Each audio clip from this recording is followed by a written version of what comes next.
اس کتاب کی ایک آیت یاد آ رہی تھی. وہ آیت کیا ہے کہ یریدون لیطفئوا نور اللہ بافواہہم واللہ متم نورہ ولو کرہ الکافرون. کہ کافروں نے، ظالموں نے، حاکموں نے اس کتاب کو بجھانا چاہا، مٹانا چاہا، مگر جب اللہ کا چراغ کو روشن ہونا ہوتا ہے تو دنیا کی کوئی طاقت اللہ رب العزت والجلال کے مقدس کتاب کو مٹا نہیں سکتی. آئیے حضرت شاعر نے کیا یہ خوب کہا تھا کہ سرکار دو عالم کا فرمان نہ بدلا جائے گا.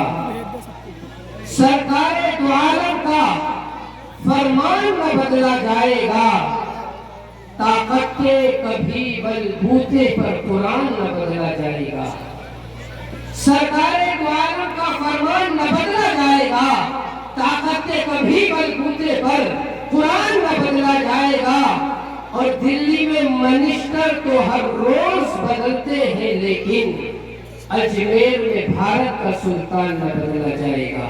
دلی میں منسٹر تو ہر روز بدلتے ہیں لیکن ارے اجمیر میں بھارت کا سلطان نہ بدلا جائے گا.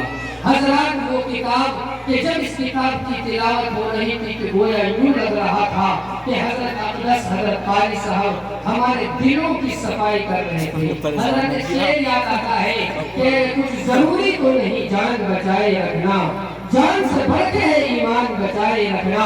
اور یاد رکھنی ہے یا اسلاف کی تاکید ہمیں عافیت چاہو تو قرآن بچائے رکھنا. یاد رکھنی ہے یا اسلاف کی تاکید ہمیں عافیت چاہو تو قرآن بچائے رکھنا. حضرات ایک قرآن کی تلاوت آپ سن رہے تھے. حضرات ایک قرآن یہ ہے کہ جو ابھی آپ نے سنا، اور ایک قرآن وہ ہے کہ جو مکے کی مدینے کی گلیوں میں چلتا رہا، ٹہلتا رہا.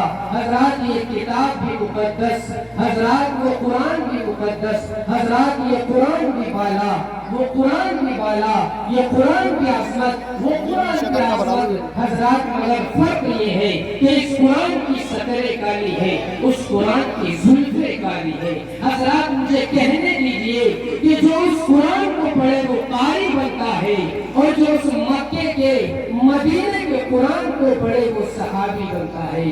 حضرات ایک شعر پڑھ دیتا ہوں کہ مچل رہے ہیں یہ دل میں ارماں کہ خدا کے دل بھر کی نعت لکھوں. تھوڑا سا ماحول پیدا کیجیے حضرات کہ مچل رہے ہیں یہ دل میں ارماں کہ خدا کے دل بھر کی نعت لکھوں. ارے سلام کے پھول بیچ کر کے شفیع محشر کی نعت لکھوں، اور رقم کروں مدحت محمد حضور انور کی نعت لکھوں. درود کی ڈالیاں سجا کر قصیدے کو کی نعت لکھوں. تو آئیے حضرات خیر الکلام کے بعد خیر الانام کا تذکرہ کر لیا جائے. اللہ رب العزت والجلال کے بعد نبی اعظم صلی اللہ علیہ وسلم کی مدح سرائی کر لی جائے. مگر حضرات میں آپ کو یہ بھی بتاتا چلوں اس سے پہلے کہ جس شخصیت کی زیر صدارت یہ پروگرام بحسن خوبی چل رہا ہے، حضرات وہ شخصیت مشکل ترین الفاظ کو اپنے مقدس الفاظ کے ذریعے سے حل کرنے والی شخصیت، اور جملوں میں ذہانتوں کو تقسیم کر دینے کا ہنر رکھنے والی شخصیت ہماری اس بیان محبت میں اس محبت بھرے منچ پر تشریف فرما ہے کہ جس کو پورا ملک ہندوستان نمونہ اخلاق شیخ الادب حضرت مولانا مصلح الدین صاحب قاسمی استاد تفسیر و ادب ازہر ہند دارالعلوم دیوبند بھی آپ کے اس تشریف منچ پر تشریف فرما ہے. میں حضرت بالا کا شکر گزار ہوں اور پرتپاک استقبال کرتا ہوں کہ شکریہ آپ کے آنے میں بڑھاتی ہو لب، شکریہ آپ کے آنے میں بڑھاتی ہو لب، ورنہ یہ محفل جذبات ادھورے رہتے. اور تم آ گئے ہو تو چمکنے لگی ہے دیواریں، ارے تم آ گئے ہو تو چمکنے لگی ہے دیواریں. ابھی تو یہاں پر بڑا اندھیرا تھا.